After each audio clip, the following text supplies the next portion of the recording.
하나님의 말씀 창세기 48장 15절에서 16절.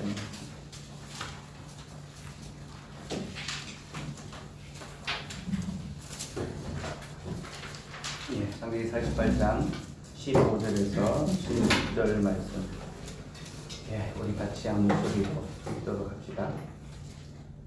시작. 그가 요셉을 위하여 축복하여 이르되 내 조국 아브라함과 아버지 이삭에서 섬기던 하나님, 나의 출생으로부터 지금까지 나를 기르신 하나님, 나를 모든 혼란에서 건지신 여호와의 사자께서 이 아이들에게 복을 주시오며 이들로 내 이름과 내 조상 아브라함과 이삭의 이름으로 칭하게 하시오며 이들이 세상에서 번식되게 하시기를 원하나이다. 아멘. 주일에 야곱이 하나님을 향하여 신앙을 고백하고 또 이것을 자기의 후대에게 계승했다라는 것에 대해서 살펴보았는데요. 오늘 야곱이 고백한 그 신앙의 내용이 무엇인가 좀 살펴보려 합니다. 오늘 읽었던 이 구절에서 야곱은 하나님을 향하여 자신의 인생에 있어서 하나님 주신 은혜들을 다시 고백하고 하나님께 회수, 하나님께 은혜의 그 고백을 돌려드리는 그런 고백을 하고 있는데요. 세 가지를 좀 주목해 볼 필요가 있습니다. 첫째는 야곱이 자신의 출생으로부터 하나님께서 나를 붙들어 주셨다라고 그렇게 고백하고 있다는 사실입니다. 하나님께서 나의 출생으로부터, 내가 태어나는 그때로부터 하나님께서 나를 지키시고 붙들어 주셨다라고 그렇게 이야기하는데요. 나의 출생으로부터 나를 지키셨다라는 이 말씀은 하나님께서 나를 태중에서부터 택하시고 나를 사랑해 주셨다라는 그런 고백입니다. 우리는 야곱이 언제 택함을 받았는지 말씀을 통하여 알고 있습니다. 하나님이 그가 어머니 태중에 있을 때부터 그를 택하여 사랑하시기로 작정하셨죠. 하나님 그를 사랑하시고 자기의 백성으로 삼기로 예정해 주셨다는 것입니다. 야곱은 바로 그 고백을 하고 있는 것입니다. 하나님께서 나를 사랑하시고 택하시고 예정해 주셨다. 그때로부터 하나님 향한 감사의 고백을 시작합니다. 그런데 우리는 야곱이 했던 이 고백을 신약에서도 동일하게 했던 한 사람을 발견할 수 있습니다. 갈라디아서 1장 13절 15절 말씀 한번 볼까요? 사도 바울이 자신의 삶을 회고합니다. 야곱처럼 회고하면서 이렇게 고백합니다.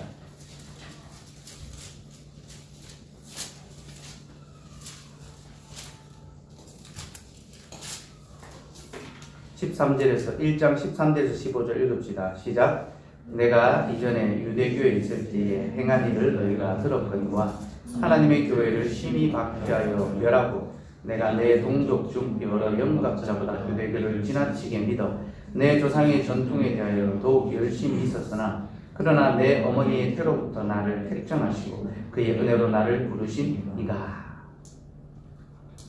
야곱처럼 바울도 자기의 인생을 회고했습니다. 이 회고의 내용은 하나님께서 어떻게 나 같은 자를 사도로 택하셨을까? 나를 어떻게 하나님 일꾼으로 삼으셨을까? 자기 인생을 되돌아보는 겁니다.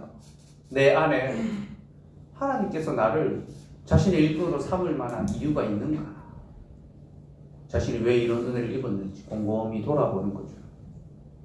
그렇게 돌아본 결과 바울의 결론이 무엇인지 압니까?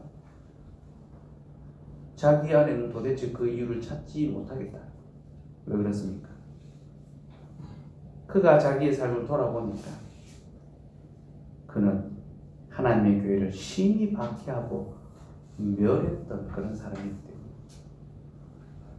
자신은 하나님의 교회를 심히 박해하고 멸하려 잔해하려던 그런 자였습니다. 그런 삶을 살았죠.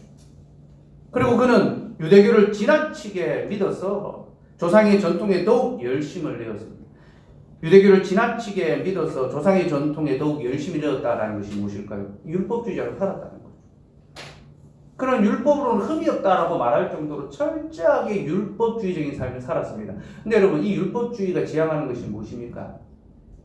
자신의 삶에 흠이 없음으로 말미암아 하나님이 나를 택하여 주신다. 하나님이 나를 사랑해 주신다. 결국 율법주의는요, 자신의 행위, 자신의 공로를 통하여 하나님의 사랑을 얻겠다라는 이 일종의 보상 개념이죠. 일종의 거래 관계죠. 바울이 그렇게 열심히 율법의 삶을 살았던 것은 이것을 통하여 자신이 하나님의 은혜를 더 입기를 바라고 더 사랑받기를 바랐기 때문입니다.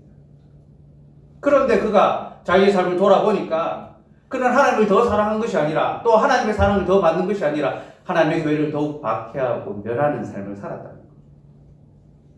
자신이 그것을 깨달은 하나님께서는 그를 어떻게 하셨습니까? 자신의 교회의 일꾼으로 사도로 불러주셨다라는 거죠. 바울은 자신이 하나님의 택하심을 받았던 그 과정을 돌아보면서 과연 내 안에 하나님의 택함을 받을 만한 이유가 있는가? 조건이 있는가? 근거가 있는가? 돌아보았습니다. 그리고 자기 안에는 도무지 그럴 만한 이유가 없다. 그 답이 없다는 것을 깨달았죠. 그래서 그가 무엇이라고 고백합니까? 하나님이 나를 예정해 주셨다. 하나님이 나를 택하여 주셨다라고 그렇게 고백하는 겁니다. 그래서 여러분 15절 말씀 다시 읽어볼까요? 읽읍시다. 시작. 그러나 내 어머니의 태로 나를 택정하시고 그의 은혜로 나를 부르신 이가, 내 속에는 아무런 구원받을 만한 자격, 하나님의 일꾼이 될 만한 그런 능력이 없었음에도 불구하고 오히려 하나님의 저주 가운데 버려져야 할 인생이었음에도 내 어머니의 태로부터 나를 택정하신, 내가 있기도 전부터 나를 택하여 주신 그 하나님의 은혜로 말미암아 내가 부름을 받아노라. 그렇게 고백하죠. 이런 바울의 이 고백은 정확하게 야곱의 고백을 떠오르게 하죠. 어머니의 태로부터 하나님의 택하심을 입은 그가 자기 인생을 돌아보며 하나님께서 나를 불러주시고 은혜로 나를 지켜주셨다. 그렇게 고백하는 것입니다. 여러분, 이렇게 야곱이 나의 출생으로부터 하나님이 나를 지키셨다라는 것입니다. 하나님이 나를 예정해 주셨다. 하나님의 예정 교리에 대한 감사입니다. 주께서 나를 택하여 주셨다. 야곱은 자기의 삶을 돌아오면서 가장 첫 번째로 하나님이 자기를 예정해 주셨다는 그 사실에 대해서 감사하고 있습니다. 그리고 여러분, 이것이 모든 성도에게 있어서 첫 번째 감사의 제목이 됩니다. 우리가 하나님을 향하여 감사해야 할 것 중에 첫 번째가 무엇인지 압니까? 하나님의 예정입니다. 왜 예정이 첫 번째 감사의 제목입니까? 하나님께 창세 전에, 우리가 나기도 전에 우리를 사랑하여 자기의 백성으로 삼아 주셨으니 우리가 하나님의 은혜에 감사할 때에 가장 먼저 고백해야 될 것이 주께서 나를 택하여 주셨다. 하나님의 예정에 대해서 우리는 가장 먼저 감사해야 합니다. 네, 여러분, 하나님의 택하심이 언제까지 효력을 발휘합니까? 영원까지 효력을 발휘하죠. 하나님께서는 한 번 택하신 자를 끝까지 지키시지 않습니까? 이것이 하나님의 택하심의 은혜지 않습니까? 그러니 여러분, 예정교리는 창세전에 이미 시작되었지만 이 예정교리의 효력은 영원까지 계속됩니다. 그러니 우리가 마지막으로 감사해야 할 제목이 있다면 그것이 무엇일까요? 하나님께서 우리를 택하여 주셨다는 그 사실이 이 땅을 사는 우리에게 있어서 마지막 감사의 제목이 되어야 될 것. 여러분, 우리를 구원의 백성으로 택하여 주신 하나님의 이 예정 교리, 이 예정의 은혜는요, 모든 성도들의 첫 번째 감사의 제목인 동시에 최후의 감사의 제목이 되어야 합니다. 그래서 여러분, 예정은 언제나 우리에게 범사에 감사의 제목입니다. 우리가 어떤 형편, 어떤 상황이 있더라도 하나님께서 우리를 택하여 주셨다라는 사실을 기억할 때 우리는 범사에 그에게 감사할 수 있게 되는 거죠. 둘째로 야곱은 지금까지 자신을 기르신 하나님께 대하여 감사했습니다. 다시 본문으로 돌아와 보면요, 나의 출생으로부터 지금까지 나를 기르신 하나님. 자, 나의 출생으로부터라는 말이 하나님의 예정 교리를 보여준다면 나를 지금까지 기르신 하나님이다라는 말씀은요, 고백은요, 하나님의 섭리에 대한 고백입니다. 곧 내가 태어난 후에 자라가는 그 모든 삶의 과정 속에서 하나님이 섭리하시고 나와 함께 하셨다, 나를 지키셨다라는 그런 고백입니다. 야곱은 하나님이 나를 예정하신 것으로 끝나는 것이 아니라 그가 나의 삶 속에서 이 예정을 섭리하심으로 이루어 주셨다라고 그렇게 고백하는 겁니다. 그러면서 여러분, 우리는 여기서 아주 중요한 교리를 하나 발견하게 되는데요, 하나님의 예정 교리가 하나님의 섭리라는 과정을 통하여 증명된다는 겁니다. 이게 무슨 말인고 하니, 예정은 하나님만이 아시는 겁니다. 우리는 알 수가 없습니다. 누가 택함을 받았는지 하나님만이 아시죠. 그래서 예정은 하나님만이 아시는 교리이기 때문에 우리가 함부로 판단할 수 없고 함부로 확인할 수가 없습니다. 근데 하나님의 그 택하심이 우리의 삶에 확인되는 과정이 있는데, 그게 뭐냐면 하나님의 섭리라는 거죠. 곧 하나님께서 우리의 삶을 지키시고 붙드시고 우리 안에 계속적인 믿음의 반응을 하게 하시고, 그래서 우리의 이 삶의 믿음의 고백이 나오는 거죠. 하나님, 주께서 모든 것을 행하셨나이다. 주님이 나의 모든 것을 이루어 주셨나이다. 하나님의 섭리에 대한 믿음의 고백을 하는 이 과정을 통하여 우리가 하나님의 택한 백성이라는 사실을 확인하게 된다는 것입니다. 아, 내가 참으로 하나님께 속한 자구나. 그래서 신앙 고백은요, 우리가 하나님께 속했다는 사실, 하나님의 예정된 백성이라는 사실을 확인시켜주는 공적인 이 표지와 같습니다. 우리가 진실로 참된 신앙 고백을 한다면, 정말 믿음으로 그 고백을 한다면 우리는 우리가 하나님의 택한 백성이라는 사실을 스스로 확인하게 되고 또 삶 속에서 경험하며 살아가게 될 것입니다. 야곱이 바로 그 고백을 하고 있는 것입니다. 그는 하나님이 자신을 택하여 주셨다라는 것을 고백하는 것으로 끝나는 것이 아니라 하나님이 나의 삶의 모든 과정 속에서 간섭하시고 도우시고 지금까지 지키셨다라고 고백함으로 자신이 하나님의 택한 백성이라는 사실을 분명하게 드러냈던 것입니다. 왜냐하면 여러분, 우리가 잘 알듯이 야곱은 평탄한 삶을 살지 않았기 때문이죠. 그는 형통한 삶을 살지 못했습니다. 그는 오히려 재난과 환난과 고통의 삶을 살았습니다. 야곱 스스로도 자신의 삶을 무엇이라고 정의합니까? 나그네의 삶이 험악한 세월을 보냈다라고 합니다. 그는 누가 보기에도 기구하고 고통스러운 그런 삶을 살았는데, 그 삶의 마침표를 찍는 그 순간에 삶의 회환, 어떤 단식, 아쉬움을 토로하는 것이 아니라 하나님께서 나를 지금까지 지키셨다 고백함으로 자신이 하나님의 택한 백성이라는 사실 확실하게 증언하고 나타냈던 것입니다. 사랑하는 여러분, 하나님의 예정을 믿는다는 것이 무엇입니까? 이는 곧 하나님께서 우리를 끝까지 지키신다는 그 섭리 또한 믿는다라는 것입니다. 주님이 우리를 택하여 주셨다는 것은 우리를 지켜주시겠다는, 세상 끝날까지 우리를 지켜주시겠다는 약속의 보증이기도 합니다. 그래서 예정교리는 반드시 섭리의 교리로 이어지게 되어 있습니다.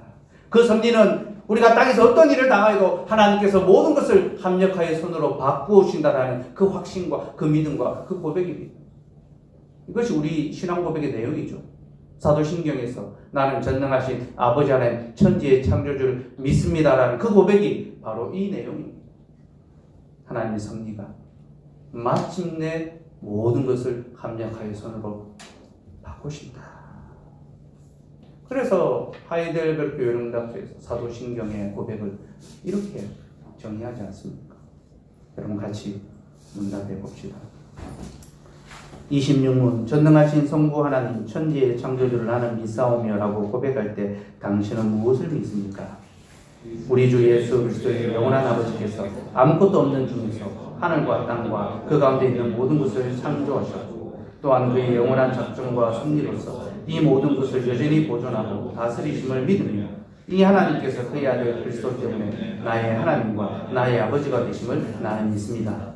그분을 전적으로 신뢰하기에 그가 나의 몸과 영혼에 필요한 모든 것을 채워주시며 이 눈물 골짜기 같은 세상에서 당하게 하시는 어떠한 악도 합력하여 선을 이루게 하실 것을 나는 조금도 의심치 않습니다. 그는 전능하신 하나님이시기에 그리하실 수 있고 신실하신 아버지기에 그리하기를 원하십니다. 아멘.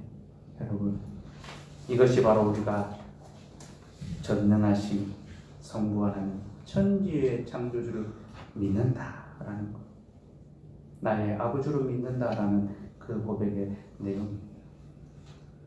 야곱이 바로 이 고백을 하고 있죠. 나를 지금까지 기르신 하나님을 아버지로 고백하고 그의 삶의 모든 여정에서 하나님께서 그에게 선을 베풀어 주셨다.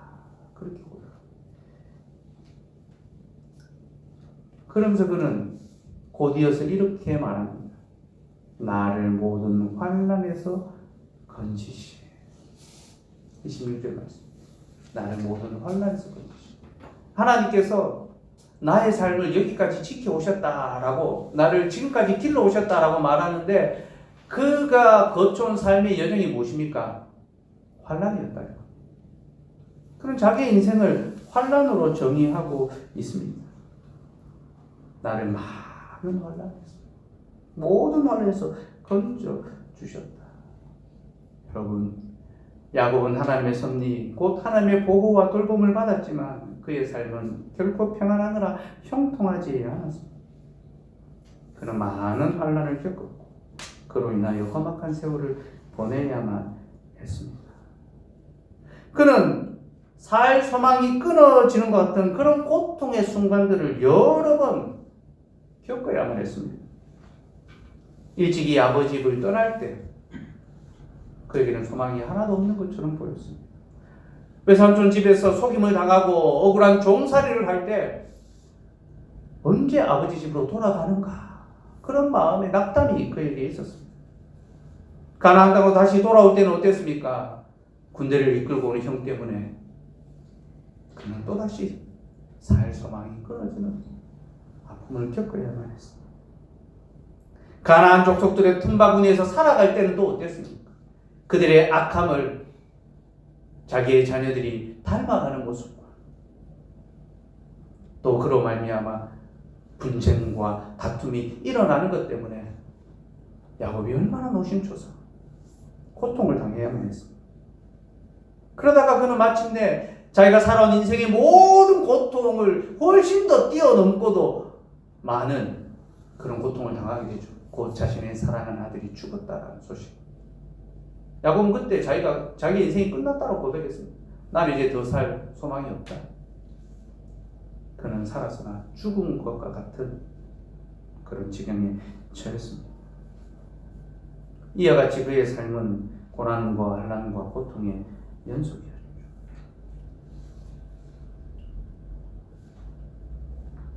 그는 말로도 할 수 없는 질곡의 인생을 살았습니다. 그런데 그가 무엇이라고 고백합니까? 하나님께서 그 모든 환난에서 나를 건져 주셨습니다. 그렇게 고백하고 있는 거죠. 여러분, 이것이 성도의 삶의 여정입니다. 우리가 방금 전에 읽었던 교리문답에 하나님께서 이 눈물 골짜기 같은 세상에서 당하게 하시는 어떠한 악도 합력하여 선을 이루게 하실 것이다. 이런 곡절없는 인생이 어디에 있습니까? 마냥 평안하게, 마냥 쉽게만 갈 수 있는 삶이 어디에 있단 말입니까? 제가 근래에 목사님들하고 연락하고 소식을 전합니다. 목사님들이 하나같이 하는 이야기가 나 요즘 우울증 같다. 대인기피증이 생깁니다. 그런 이야기를 하죠. 그러면서 저한테 박목사 부럽다. 박목사는 당해가 없어서 좀 이 괴로움을 좀 안 겪을 것이고, 또 성도들이 그렇게 말을 잘 들으니까 너무너무 행복하지 않겠냐 그러더라고요. 그러니까 여러분들이 굉장히 말을 잘 듣는 성도로 소문이 나 있더라고요. 제가 다 그렇게 소문을 했죠. 다 우울하고 힘들고 대인기피증에 시달리고, 어떤 분들은 약을 처방받아 먹기도 하고, 그게 지금 이 40대 후반을 보내는 목회자들의 어떤 좀 형편이구나, 그런 생각이 들더라고요. 그렇게 하소연할 때 제가 이야기하죠. 내 속은 들여다봤냐고. 나도 얼마나 우울하고, 나도 사람들 보는 것이 막 두렵고 힘들고 그럴 때가 참 많다. 교회가 그냥 평안하게 잘 성장해 가는 것처럼 보이는 거냐? 그렇지 않다. 그런 이야기들 나누고 그렇게 했습니다. 여러분, 이 땅을 살아가는 우리는 늘 어려워하고 힘들어하고, 또 감당할 수 없는 그런 삶의 무게 때문에 때로는 참 자빠지고 또 엎어지는 것, 그것이 인생의 실질인 것 같아요. 여기 조금 더 젊으신 분들은 인생을 또 조금 더 살아보십시오. 40이 되고, 저는 아직 50은 경험하지 못했지만 50이 되어 간다는 것, 참 어려움 없이, 풍파 없이, 괴로움 없이 사라지는 삶은 하나도 없구나라는 것을 여실히 깨닫게 될 것입니다. 그러나 여러분, 성도도 동일하게, 아니 더 어려운 환난과 고통을 겪지만, 그러나 성도의 마음에는 하나님의 도우심에 대한 확신이 있죠. 그래서 그것을 고백하며 살아갑니다. 나를 모든 환난에서 건지신 하나님, 이것이 우리의 인생의 마지막에 고백하게 될 내용이 되어야 돼요. 그 순간은 너무 고통스럽고 너무 힘들고 너무 괴롭지만, 지나고 나서 돌아보면 하나님께서 그때도 나를 지키셨고, 아니 그때 더욱 나를 붙들어 주셨고 나를 건져 주셨다라는 것, 그것을 깨닫고 고백하게 되는 것이 하나님 앞에서 우리의 삶의 여정이고 믿음의 고백이라는 겁니다. 야곱이 바로 그 고백을 하고 있습니다. 그런데 여러분, 그는 하나님이 자신을 모든 환난에서 건져 주셨다 하면서 이 일을 행하신 분이 여호와의 사자다라고 이야기합니다. 나를 모든 환난에서 건지신 여호와의 사자께서, 하나님의 사자가 자신을 건져 주었다라고 그렇게 말하는데요. 이 장면은 야곱의 인생에서 특별한 경험에서 나오는 고백입니다. 여러분, 야곱이 큰 어려움에 처해 있을 때 하나님께서 그에게 사자를 보내셔서 그를 건져 주셨던 적이 있죠. 언제입니까? 약복강에서 그랬죠. 그때 하나님께서 자신의 사자를 보내셔서 야곱으로 하여금 씨름하게 하시고, 그리고 그에게 복을 주시고, 그가 당했던 그 악을 합력하여 선으로 바꾸시고 그를 지켜주셨습니다. 야곱은 바로 이것을 고백하고 있습니다. 하나님, 주께서 나를 모든 환난에서 건져주시되, 특별히 내가 그 고통 중에 있을 때 하나님의 사자를 통하여 나를 붙들어 주셨지 않습니까?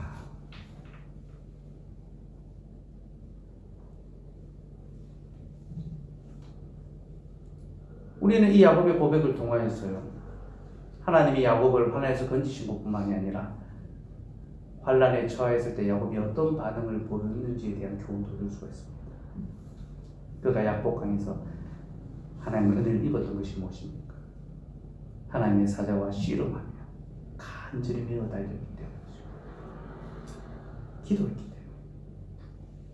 야곱은 인생의 풍파를 많이 겪었지만 그때마다 하나님의 도움을 나를 도와주옵소서. 나를 붙들어 주옵소서. 나를 이 환난에서 건져 주옵소서. 그 믿음의 절정이 약복강에서 드러났고 하나님은 눈에 보이는 여호와의 사자를 보내심으로 내가 너의 기도를 들어주겠다 응답해 주셨던 겁니다. 내가 너를 모든 환난에서 건져 줄 것이다. 그러므로 여러분, 우리는 기도가 하나님의 전적인 도움을 얻는 기회라는 사실을 알아야 합니다. 하나님 우리를 모든 환난에서 건져 주시지만 우리가 환난 당할 때 하나님께 우리를 건져 주시기를 구해야 된다는 사실 또한 우리는 알아야 합니다. 여러분, 기도를 결코 가벼이 여기지 맙시다. 기도는 연약한 우리가 전능하신 하나님의 도움을 얻게 되는 길이며 또 기도는 하나님께서 우리를 모든 환난에서 건져 주시는 은혜의 방편입니다. 환난 당한 자는 하나님께 구하여야 하고 하나님께서는 그의 기도에 응답하시는 것. 이것이 환난과 기도와 응답 속에 담겨 있는 하나님의 뜻입니다.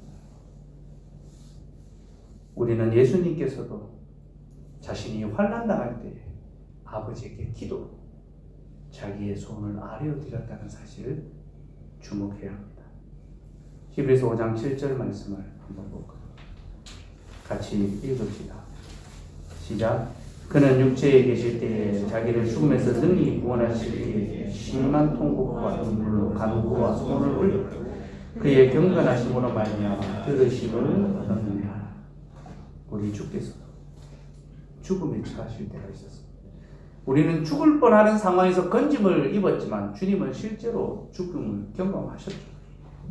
그때 자신을 능히 구원하실 아버지에게 심한 통곡과 눈물로 간구와 소원을 올려드리셨고 그의 경건은 기도를 가르치고 그의 기도로 말미암아 들으심을 얻었다라고 합니다. 여러분, 누가 경건한 자입니까? 하나님 앞에 도움을 구하는, 겸손히 하나님의 은혜를 구하는 그가 진실로 경건한 자입니다. 우리는 주님께서 환난 가운데 하나님께 도움을 구하며 또 아버지의 응답을 받으셨다는 것, 이것을 늘 명심해야 합니다. 왜냐하면 바로 이 모습은 우리를 위한 교훈이기 때문입니다. 이것은 주님을 위한 교훈이 아니라 우리를 위한 교훈입니다. 곧 하나님께서 그 사랑하시는 아들의 기도를 반드시 들어주신다라는 거죠. 그래서 여러분, 우리가 누구의 이름으로 기도합니까? 예수님의 이름으로 기도하죠. 아버지께서 사랑하시는 아들 예수 그리스도의 이름으로 기도하기 때문에 우리가 간절히 기도할 때 아버지께서는 들어주시는 겁니다. 그러므로 여러분, 환난을 당하거든 주님께 기도합시다. 이것이 모든 환난에서 건짐을 받는 하나님의 은혜의 섭리입니다. 우리 같이 찬송하며 기도의 자리로 나아가기를 소원합니다.